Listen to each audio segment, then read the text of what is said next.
오늘 본문의 배경은 예수님께서 십자가에서 죽으신 이후의 내용을 기록하고 있습니다. 예수님은 지금 십자가에 매달려 있는 상태이고 그곳에서 숨을 거두셨습니다. 이제 내일은 안식일이 되는 상황이 있었어요. 오늘 본문을 보면 아리마대 요셉이라는 사람이 나옵니다. 이 요셉에 대해서 마태복음, 마가복음, 누가복음, 요한복음의 이 4복음서에 다 똑같이 기록이 되어 있는데요. 전체적인 내용은 동일하지만 미세하게 약간의 차이가 있음을 볼 수 있습니다. 저는 오늘 이 네 복음서를 서로 살펴보면서 함께 말씀을 나눠보도록 하겠습니다. 오늘 말씀의 제목은 믿음은 용기와 결단에서 나타납니다 라는 제목으로 함께 나누길 원합니다. 첫 번째로 우선 우리 아리마대 요셉에 대해서 한번 살펴보도록 하겠습니다. 첫 번째로 아리마대 요셉은 존경받는 공회원이었습니다. 공회원. 43절 말씀에 보면 이 아리마대 요셉에 대해서 존경받는 공회원이라고 가리키고 있는데요. 이 공회원이라는 말은 사내들인 공회에 속한 회원이라는 뜻을 가지고 있습니다. 사내들인 공회는 모세가 임명한 70명의 장로회의 기원으로 하고 있는데요. 의장까지 포함하면 총 71명으로 구성된 공회입니다. 이 사내들인 공회는 로마 통치하에서 정치 문제를 제외하고는 유대 사회의 입법과 사법 이런 모든 것들을 총괄하는 기관이었어요. 그래서 이 사내들인 공회가 주로 하는 일은 율법을 해석하고 또 종교 재판을 주관하며 성전 치안 문제 등을 다루는 유대 최고 의결 기관이었습니다. 이 70명 중 한 사람이라는 그 중에 한 사람이 오늘 등장하는 아리마대 요셉이라는 사람이었어요. 그 70명 중에 한 사람이라는 것은 유대 사회에서 엄청난 영향력을 가지고 있었던 사람이라고 할 수도 있어요. 쉬운 표현으로 설명한다면 이 사람은 오늘날 국회의원이라고 할 수 있습니다. 그리고 그냥 공회원이 아니라 그는 존경받는 공회원이라고 말씀하고 있어요. 여러분, 공회원이라고 해서 모든 사람들이 다 존경을 받을 수 있을까요? 국회의원이라고 해서 모든 사람들이 다 존경을 받을까요? 그렇지 않습니다. 공인이기 때문에 어떤 작은 실수에도 작은 잘못에도 많은 비난을 받거나 많은 사람들에게 외면을 당하기도 합니다. 이 공회원이라는 신분도 마찬가지예요. 올바르지 못한 행동과 언행을 보여주었다면 사람들로부터 비난과 외면을 받아왔을 것입니다. 그러나 아리마대 요셉은 그렇지 않았다는 거예요. 이 사람을 가리켜 존경받는 공회원이라고 기록하고 있습니다. 두 번째로 이 아리마대 요셉은 부자이고 예수님의 제자였습니다. 마태복음 27장 57절 말씀을 보면 저녁이 되었을 때 요셉이라 하는 아리마대의 부자가 왔는데 그도 예수님의 제자더라 라고 설명하고 있어요. 성경은 종종 어떤 특정한 사람에 대해서 그는 매우 부자였다라고 기록을 합니다. 그럴 경우에는 단순히 이 사람이 어떤 다른 사람들보다 좀 넉넉한 형편의 사람이라는 것이 아니라 정말 누가 보아도 부인할 수 없을 정도로 부자였다라는 것을 사용할 때 이 부자라는 표현을 사용해요. 그래서 성경에 이 부자라는 표현이 또 사용된 사람을 보면 대표적인 게 삭개오를 예로 들 수 있습니다. 아리마대 요셉은 누가 보아도 부자였어요. 그리고 그는 예수님의 제자였다라고 기록하고 있어요. 여러분, 제자라는 말은 언제 사용합니까? 이 제자라는 말은 예수님을 믿었다고 해서 구원받은 하나님의 자녀가 되었다라고 해서 모두 제자라고 부릅니까? 그렇지 않습니다. 제자라는 말은 스승으로부터 가르침을 받거나 받은 사람, 그의 뒤를 따르는 사람을 가리켜 제자라고 우리는 부릅니다. 그래서 예수님의 이 공생의 사역을 하실 때 예수님께 수많은 가르침을 받았던 제자들이 있었고요. 그리고 예수님을 따라다니던 수많은 사람들이 있음을 보게 됩니다. 성경은 이것을 구분해서 기록을 해놨어요. 이 사람들은 예수님을 따라다닌 사람들, 이 사람은 예수님의 제자들이라고 기록되어 있습니다. 오늘 본문에서 이 아리마대 요셉은 부자였지만 예수님의 뒤를 따르는 제자라고 기록하고 있어요. 세 번째로 아리마대 요셉은 하나님의 왕국을 기다리던 자였습니다. 오늘 본문 43절인데요. 이 아리마대 요셉은 예수님을 통해서 하나님의 왕국을 보았습니다. 그리고 그 하나님의 왕국이 어떤 모습으로 오게 되었는지 믿고 기다리던 자였어요. 네 번째로 아리마대 요셉은 선한 사람이고 의로운 사람이었습니다. 똑같은 기록하고 있는 누가복음 23장 50절 말씀을 보면 보라 요셉이라 하는 사람이 있었는데 그는 공회원이며 선하고 의로운 사람이라 라고 말씀하고 있습니다. 성경은 요셉을 가리켜 선하고 의로운 사람이라고 평가하고 있습니다. 당시 바리새인들과 이 사두개인들의 모습을 보면 선하고 의로운 모습보다는 자신의 유익만을 쫓아 나아가는 모습들을 성경을 통해 종종 보게 됩니다. 그래서 예수님이 메시아라고 하였을 때 이들은 그 예수님을 메시아로 인정을 하지 못했어요. 왜냐하면 그 예수님을 메시아로 인정하는 그 순간 자신의 기득권을 다 빼앗기고 또 그 인정하는 그 순간 그동안 누려왔던 모든 혜택들을 다 내려놓아야 되는 상황이 오지 않을까라는 두려움이 있었기 때문이었습니다. 그래서 그들은 예수님을 어떻게 해서든 죽여야 된다, 사형시켜야 된다라고 생각을 했습니다. 그래서 십자가에 못 박아야 된다고 외치면서 유대 최고 의결기관인 산헤드린 공회에 이 안건을 올렸어요. 예수님을 죽이자는 안건이 결국 통과가 되었지만 우리 아까 전에 산헤드린 공회는 70명의 사람으로 구성되어 있다 했습니다. 그 70명 사람들 중에 단 2명만 거절하는데 그 거절한 사람들 2명 중에 한 사람이 오늘 본문에 나오는 아리마대 요셉이라는 사람이에요. 누가복음 23장 51절에 보면 그들의 결의와 행동에 찬성하지 아니한 바로 그 사람이더라. 아리마대 요셉은 존경받는 공회원이며 부자이고 하나님의 왕국을 기다리던 제자였습니다.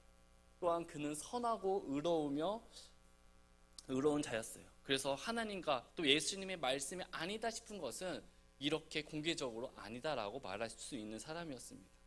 그러나 그에게 한 가지 약점이 있었어요.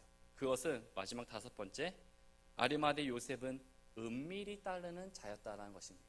은밀히 따르는 자였어요. 요한복음 19장 38절 말씀에 보면 아리마대 요셉은 예수님의 제자였으나 유대인들을 두려워하여 은밀히 따르더라. 은밀히 따랐다고 말씀하고 있습니다. 이 아리마대 요셉은 예수님을 은밀히 따랐어요. 은밀히 따랐다는 말씀은 예수님의 제자라는 이 신분을 숨기고 믿음 생활을 하였다는 것입니다. 나 스스로는 내면적으로는 예수님을 믿고 너무 잘 따라갔지만 외형적인 나의 삶은 믿음의 모습에 살지 않았다는 것이에요.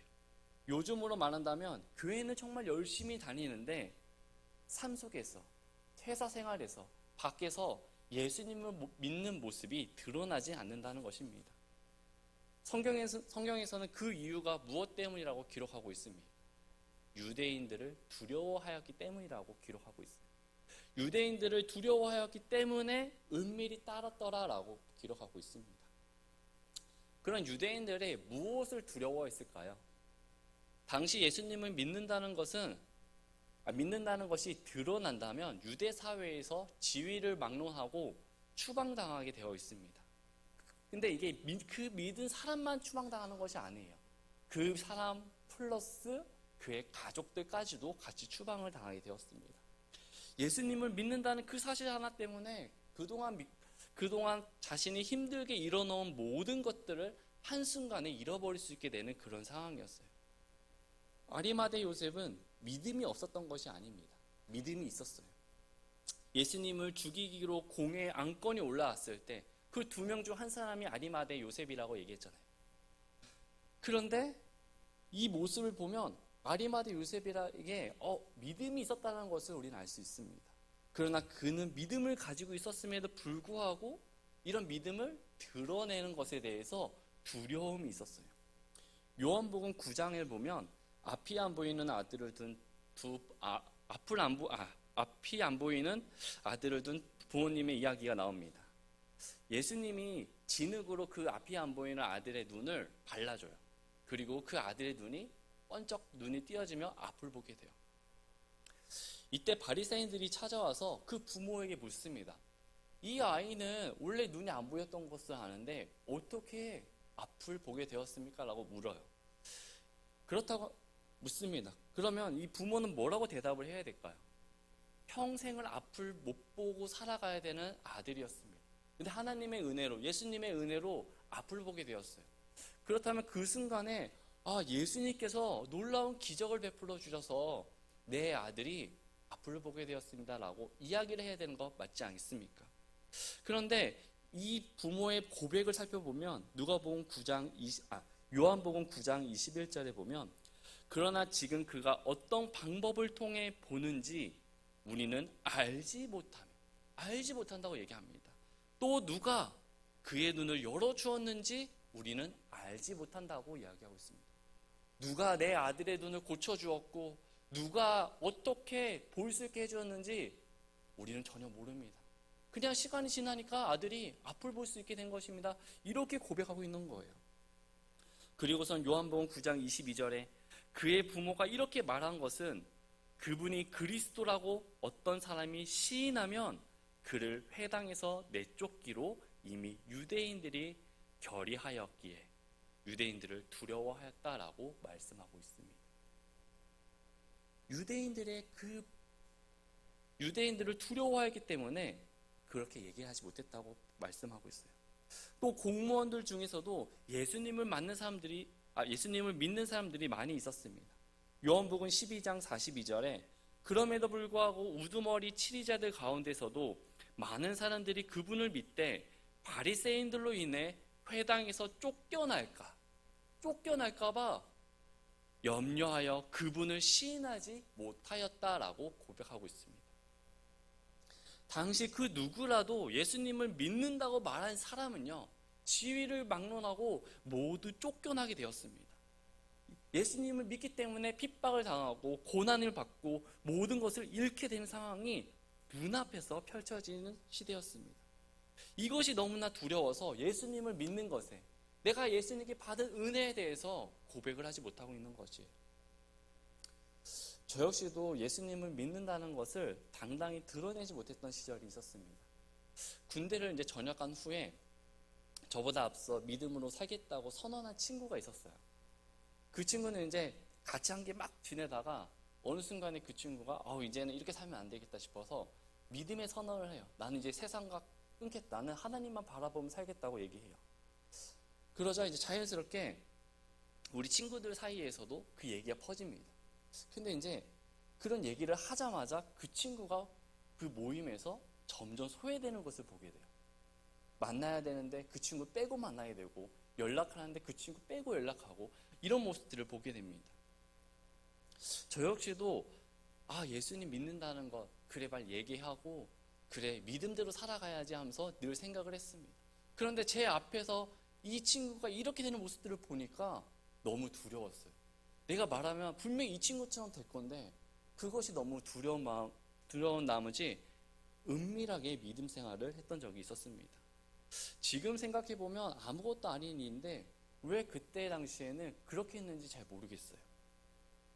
사랑하는 성도 여러분, 우리는 어떠합니까? 나 자신, 어떤 개인적으로 보면 훌륭하고 믿음이 있다고 말할 수 있을지 모릅니다. 그러나 나의 믿음을 많은 사람들 앞에서 또 공개적으로 내가 하나님의 자녀라고, 내가 제자라는 사실을, 믿음 있는 사람이라는 사실을 드러내고 있습니까? 교회는 정말 열심히 다니고 있는데 아직도 내 주변에서는 내가 교회를 다니고 있는지도 모르고 내가 하나님의 자녀라는 것도 모르고 있지는 않습니다. 세상에서 우리를 바라볼 때, 세상에서 나를 바라볼 때 여러분들은 뭐라고 부르고 있습니까? 아리마대 요셉은 개인적으로 보면 정말 훌륭한 사람이었어요. 믿음이 있는 사람이었습니다. 그러나 그의 믿음이 드러나지는 않았습니다. 은밀히 주님을 따르는 믿음 생활을 하였던 것입니다. 이랬던 요셉이 빌라도에게 찾아가 예수님의 시신을 자신이 처리할 수 있게 해달라고 당당히 요청하는 모습을 보게 됩니다. 두 번째로, 믿음은 용기와 결단을 통해 드러납니다. 지금 예수님은 십자가에서 죽으시고 십자가에 매달려 있는 상태에 계셨습니다. 예수님은 십자가에 못 박이신 지 6시간 만에 돌아가셨어요. 오늘 본문 42절 말씀을 보면, 잠시만요.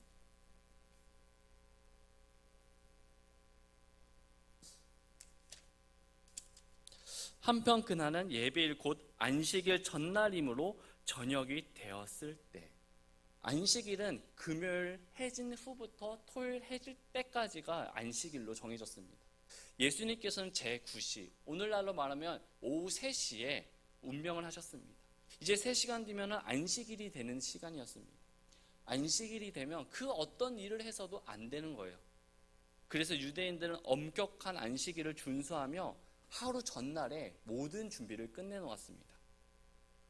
유대인 전통에 따르면 이 안식일에 그나마 움직일 수 있는 것이 무엇이냐면 어떤 죽은 사람에 대해서 시신에 기름을 붓고 잘 씻겨서 안식일 동안 잘 보존하도록 허락은 했지만 그 시신을 움직이는 것은 금하였어요. 예수님의 시신을 빨리 처리하지 않으면 십자가에 매달린 상태에서 그 안식일을 계속 보내야만 되는 상황이 있었습니다. 그렇다고 한다면 이 예수님의 시신을 누가 처리를 해야 될까요? 누가 장례를 진행해야 하는 것이 맞을까요? 예수님의 가족들이나 그 예수님을 따라다니던 제자들이 그것을 장례를 인도해야 되는 것이 맞지 않겠습니까? 그런데 예수님이 십자가에서 죽으시자 어떤 일이 일어났죠? 예수님을 따르던 제자들, 예수님과 함께 다니는 그 수많은 사람들이 어떻게 했습니까? 다 도망갔어요. 다 각자 자신의 일터로 돌아갔습니다. 모두 숨어버렸어요. 예수님의 가족들 중에서 형제들은 모두 도망가 버리고 예수님의 어머니와 여인들만 남아서 멀리서 숨어서 예수님의 그 모습을 지켜보고 있었습니다. 당시 사회에서는 여인들이 어떤 무언가를 할 수 있는 권한이 전혀 없었어요. 오로지 형제들에게 모든 권한이 집중되어 있었습니다. 결국 다 도망가고 숨어버린 그 상황에서 예수님의 장례를 치러줄 사람은 아무도 없었던 것이에요. 예수님이 살아계셨을 때에는 그 많던 사람들이 예수님이 죽자 다 떠나가 버린 것이었습니다. 그때 요셉이 용기를 냈던 거예요. 오늘 본문에 나오는 아리마대 요셉이 빌라도에게 찾아가 예수님의 시신을 나에게 달라고 요청하는 것입니다. 43절 말씀에 보면 아리마대 요셉이 와서 담대히 빌라도에게 들어가 예수님의 몸을 간절히 구하였는데 간절히 그가 구하였다고 말씀하고 있어요. 사랑하는 성도 여러분, 십자가의 형벌을 받은 죄인의 시신을 요구한다는 것은 사실 말도 안 되는 일입니다. 왜냐하면 당시의 십자가의 형벌을 누가 받았습니까? 제일 큰 죄를 지은 사람에게 십자가의 형벌이 주어졌어요. 그저 십자가에 진 게 아닙니다. 제일 큰 벌이 십자가 형벌인 거예요. 그 형벌을 받은 사람이 예수님이었습니다.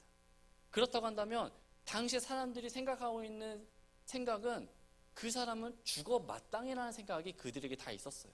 그래서 그들을 향해서 장례를 치러진다는 것 말도 안 되는 일이었습니다. 그냥 십자가에 매달린 그 상태로 들짐승의 밥이 되고 까마귀의 밥이 되는 것이 십자가 형벌의 끝이었습니다. 그 누구도 십자가를 매달린 그를 데리고 장례를 치를 수 없었어요. 오늘날로 말하는 어떤 인권, 어떤 도덕적인 부분이 십자가 형벌을 받은 사람에게는 허용되는 것이 아니었습니다. 모든 것이 예외였어요. 예수님은 신성모독 반역 선동죄로 사형에 처해진 사형수였습니다. 예수님의 그 시신을 로마 총독 빌라도가 보고 있었고요. 유대 지도자들이 보고 있었습니다. 수많은 군중들도 지켜보고 있었어요. 수많은 예수님을 따르던 제자들, 사람들 다 도망가 버린 그런 상황 속에서 예수님의 시신을 요구한다는 것은요, 그 사람 또한 예수님과 같이 반역죄로, 선동죄로 죽을 수 있는 상황이 있었습니다. 아무런 관계가 없는데 어떻게 그 사람을 달라고 얘기할 수 있겠습니까? 그럼에도 불구하고 요셉이 빌라도에게 간 거예요. 가서 예수님의 시신을 나에게 달라. 놀랍지 않습니까? 그에게 과연 어떤 일이 일어났기에 그가 이런 용기 있는 모습을 보여줄 수 있었던 것일까요? 이 요셉에 가리켜 은밀히 따르는 믿음이라 했어요. 빌라도에 간다? 말도 안 되는 일이었습니다. 그에게 도대체 무슨 일이 있었길래 이런 일이 일어나게 된 것일까요? 그것은 예수님의 십자가를 보고 난 후에 그의 삶이 바뀌게 된 것입니다. 십자가의 사건이 요셉을 완전히 바꾸어 놓았어요. 십자가에 달린 예수님의 모습을 그가 직접 보았습니다. 십자가에 달린 그 두 강도를 보았어요. 한 사람은 예수님과 함께 낙원에 가겠다는 그 얘기를 들었을 것입니다.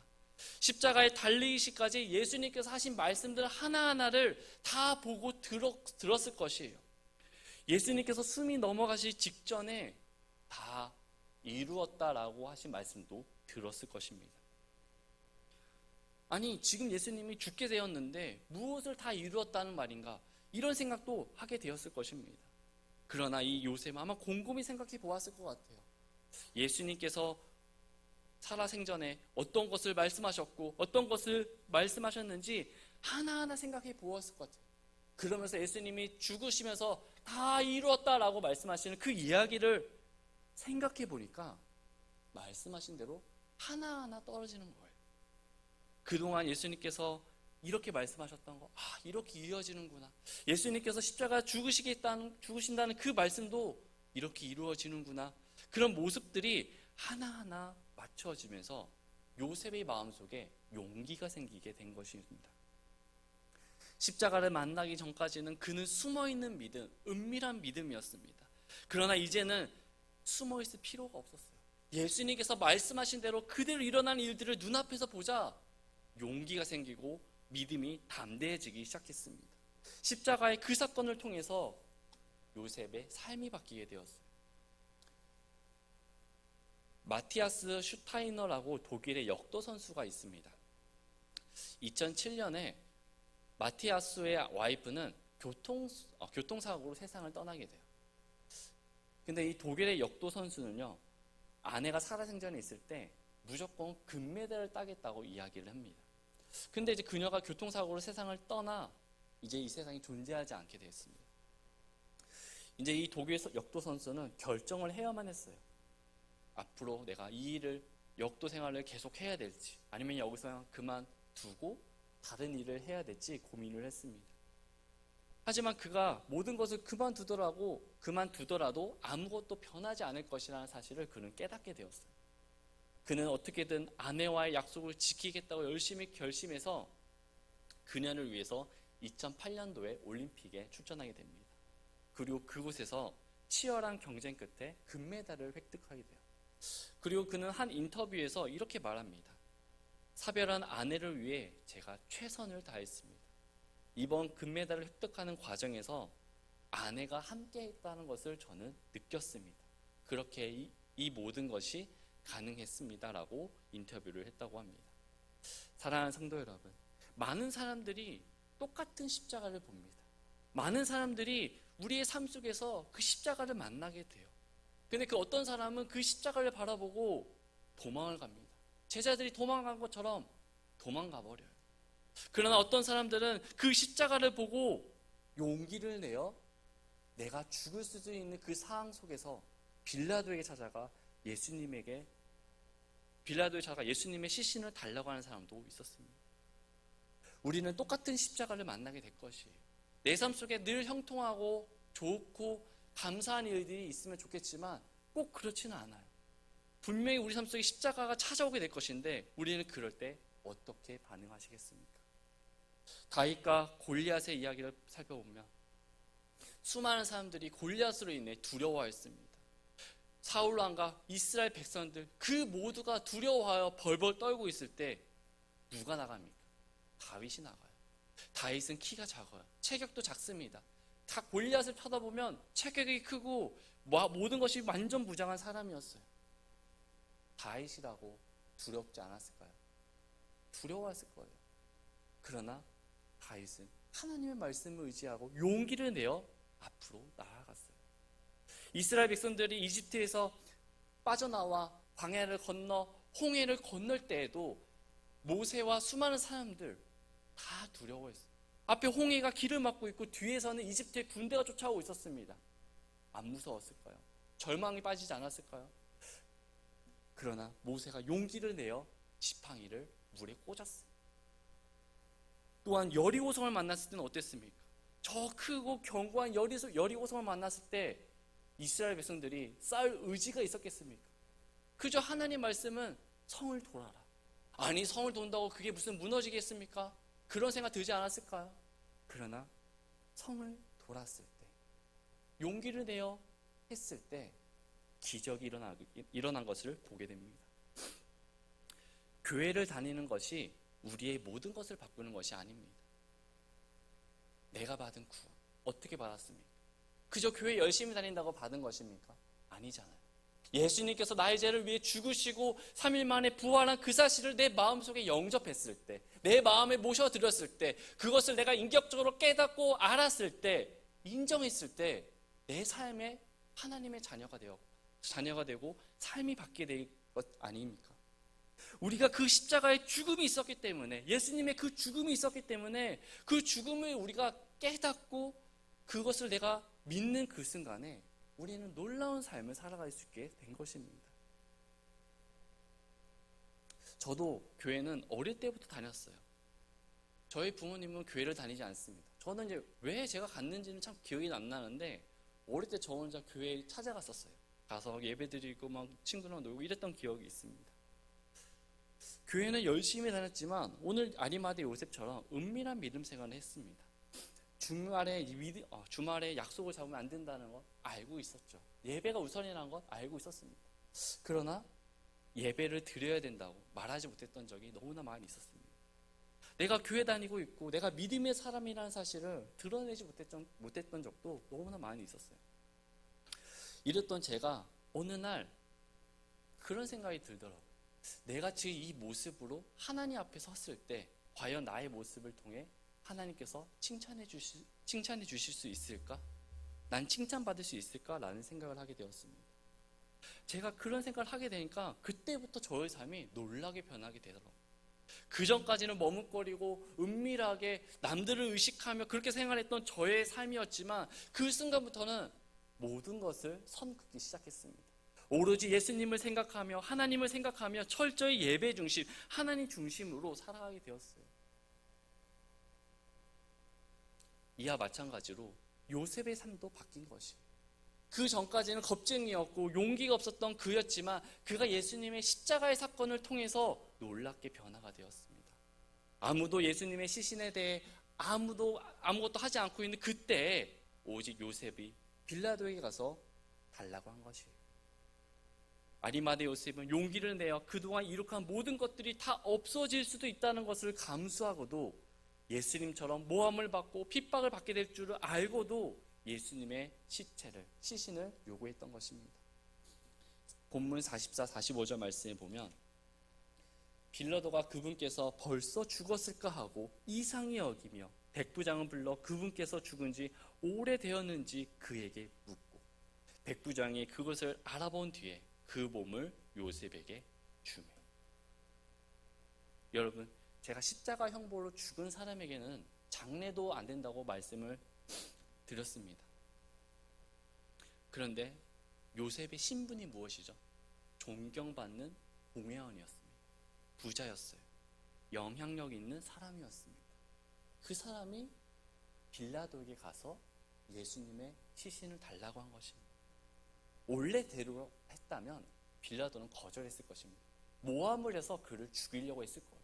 그러나 빌라도는 아리마대 요셉의 요청대로 예수님의 시신을 넘겨주게 돼요. 어떻게 이게 가능하게 된 것입니까? 이 모든 것이 하나님의 은혜로 이렇게 된 것이에요. 그리고 이 행동으로 아리마대 요셉은 예수님을 믿는 사람, 예수님의 제자라는 사실을 단번에 모든 사람들에게 알려지게 되었습니다. 사랑하는 성도 여러분, 우리가 아무리 숨기고 살고 싶어도 우리가 예수님을 믿는 하나님의 자녀라면, 예수님의 제자라면 반드시 공개적으로 우리의 믿음을 드러내야 할 때가 오게 됩니다. 그럼 그 순간이 왔을 때 우리는 믿음을 숨기지 말고 내 믿음을 드러내길 바랍니다. 믿음을 드러내기 전까지는 이것이 내가 손해보는 것 같고 이렇게 하면 아닌 것 같다는 생각이 들 수도 있습니다. 가끔 제가 설교하면서 많이 얘기를 했지만 저도 회사 면접을 볼 때 주말에 출근을 해야 된다는 그 얘기를 했을 때 저는 안 된다고 했어요. 예배드리러 가야 된다고 얘기를 했습니다. 그때 당시 면접관이 저에게 그래요.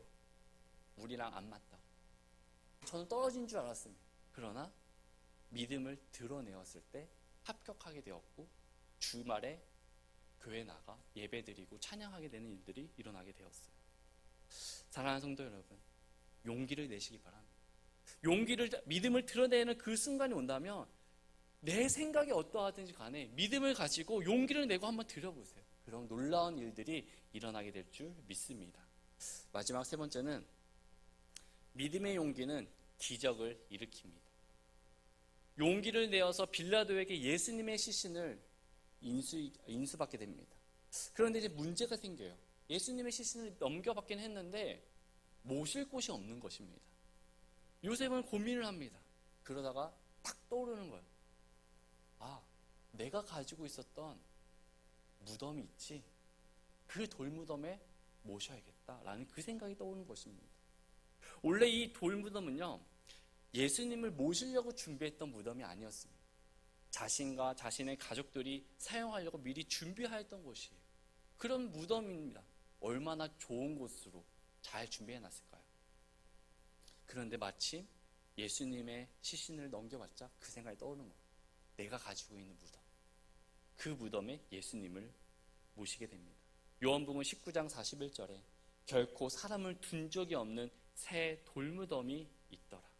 그곳에 예수님을 모시게 됩니다. 용기를 내어 믿음을 드러내고 자신이 가진 것을 하나님께 다 드렸을 때 놀라운 일이 일어나게 됩니다. 그 일이 무엇이냐면, 요한복음 19장 38, 39절 말씀에 보면, 이 일 뒤에 그가 빌라도에게 간청하여 자기가 예수님의 몸을 가져갈 것을 구하매 빌라도가 허락하니라. 그러므로 그가 가서 예수님의 몸을 가져가니라. 또 처음에 예수님께 밤에 왔던 니고데모도 몰약과 알로에 섞은 것을 100근쯤 가지고 온다. 그날 저녁에 누가 찾아옵니까? 니고데모가 찾아와요. 근데 니고데모가 무엇을 가지고 옵니까? 몰약과 알로에 섞은 100근을 가지고 왔다고 합니다. 이 몰약과 알로에 섞은 것은요, 시신이 부패해서 냄새나는 것을 막을 때 사용하는 약품입니다. 근데 이 약품이 얼마나 가져왔냐면 100근이라고요. 오늘날로 환산해 보면 약 35kg 정도 된다고 합니다. 이 35kg 정도 사용하는 것은 일반 사람들이 평상시에 쓰는 양이 아니에요. 이 정도 양을 쓸 수 있는 곳은 한 나라의 왕이 죽었을 때 이 정도 양을 사용하게 됩니다. 그런데 이것을 언제 가져왔다고요? 아리마대 요셉이 예수님의 시신을 가지고 온 그날 밤에, 아리마대 요셉이 용기를 내어 믿음을 드러내니까 그때 그 용기를 보고 많은 사람들이 함께 나타났다는 사실입니다. 오늘 본문 46절에 그가 고운 아마포로 사서 그분을 내려다가 아마포로 싼 뒤 바위 속에 판 돌무덤 속에 그분을 두고 돌을 굴려 돌무덤 입구에 놓았는데,